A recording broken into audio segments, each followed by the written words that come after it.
बड़ी लोकतांत्रिक पार्टी के सम्मानीय अध्यक्ष और हमारे राज्यसभा में सदन के नेता और मोदी जी की सरकार में सम्मानीय चिकित्सा मंत्री आदरणीय जगत प्रकाश जी नड्डा साहब, जिन्होंने कई आयाम स्थापित किए चिकित्सा मंत्री रहते हुए और भारतीय जनता पार्टी के राष्ट्रीय अध्यक्ष रहते हुए भी हमारी पार्टी को दुनिया की सबसे ताकतवर पार्टी बनाने में जिनकी अहम भूमिका रही। और यही नहीं, चिकित्सा मंत्री रहते हुए भी हमको आयुष्मान भारत ऐसी योजनाएं दी जिसे गरीब परिवार भी अपना इलाज करवा सकता है, 5 लाख तक का इलाज वो निःशुल्क करवा सकता है।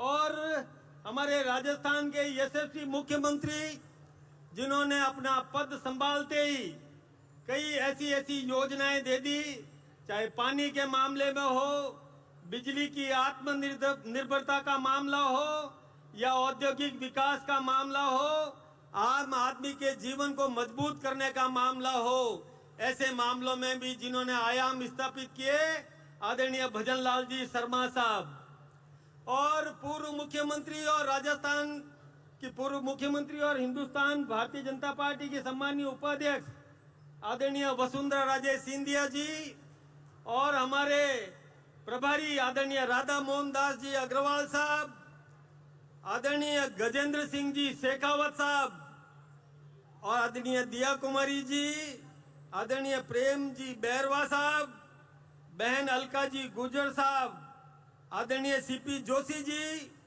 बहन भारती जी पंवार, आदरणीय अरुण जी चतुर्वेदी साहब, आदरणीय अशोक जी परनामी साहब, आदरणीय राजेंद्र जी राठौड़ साहब, आदरणीय राव राजेंद्र सिंह जी, बहन मंजू जी गुर्जर, आदरणीय दामोदर जी अग्रवाल, आदरणीय पीपी चौधरी जी, आदरणीय वासुदेव जी चावला, बहन सुमन जी शर्मा और मंच पर और सामने विराजमान समस्त जनप्रतिनिधिगण, मंत्रिमंडल के समस्त सदस्य महानुभाव, पूर्व सांसद विधायक महोदय और नौजवान साथियों बहनों, वैसे तो आप जिनको सुनना चाहते हैं उनके बीच में मैं लंबी चौड़ी बात नहीं करूं।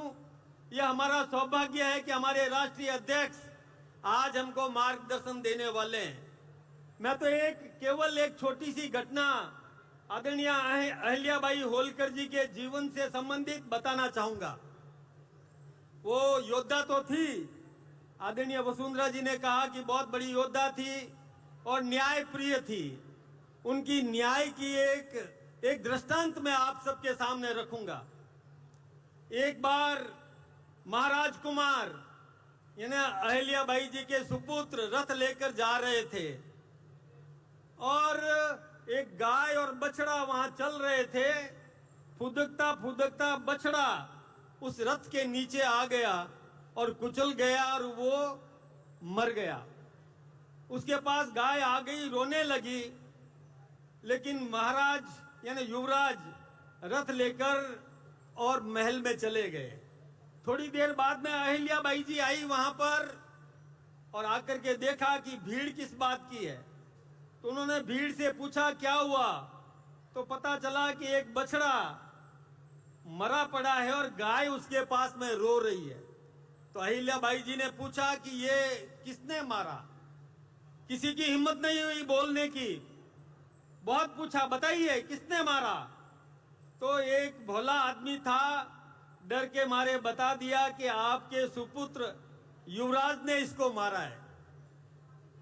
अहिल्याबाई जी महल में गई, अपनी पुत्र वधू को बुलाया और पुत्र वधू से पूछा कि बेटी ये बता कि किसी की मां के सामने उसके बेटे को मार दिया जाए, रथ से कुचल दिया जाए तो क्या करना चाहिए।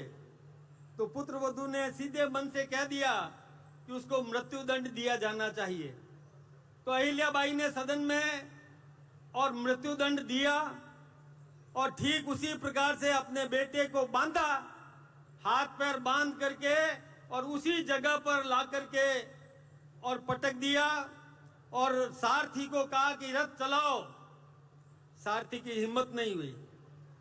फिर कहा दूसरा आए, सैनिक आए, उसको कहा रथ चलाओ, उसकी भी हिम्मत नहीं हुई। फिर खुद बैठी रथ पर और खुद रथ पर बैठ करके रथ को हाँकने लगी। इतने में वो गाय सामने आ गई। गाय सामने आके खड़ी हो गई। अहिल्याबाई जी ने कहा गाय को हटाओ, लेकिन गाय हटने को तैयार नहीं। बहुत कोशिश करने के बाद भी जब गाय तैयार नहीं हुई, उस गाय ने यह संकेत दिया कि जब एक मां के सामने उसके बेटे को मार दिया गया, मैं ऐसा दूसरा दृष्टांत नहीं देखना चाहती। किसी भी मां के सामने उसके बेटे को मार दिया जाए, ये ठीक बात नहीं है। तो मृत्युदंड भी दिया, लेकिन उस गाय ने उसका बचाव भी कर दिया। ऐसी थी अहिल्याबाई होलकर जी। और अभी हमारा राष्ट्रीय नेतृत्व, जिन्होंने अभी ऑपरेशन सिंदूर के बाद एक राष्ट्रभक्ति का जज्बा पैदा करने का काम, तिरंगा यात्रा और सिंदूर यात्रा की, लेकिन यहीं रुके नहीं। एक राष्ट्रीय चरित्र युक्त व्यक्तित्व निर्माण करने के लिए, एक संस्कारवान राष्ट्रभक्ति पैदा करने के लिए अहिल्याबाई होलकर जी के जीवन से संबंधित और वृतांत पूरे हिंदुस्तान की जनता को सुनाना चाहते हैं, ताकि राष्ट्रीय चरित्र पैदा हो। इस प्रकार का प्रयास हमारा नेतृत्व कर रहा है। मैं मेरे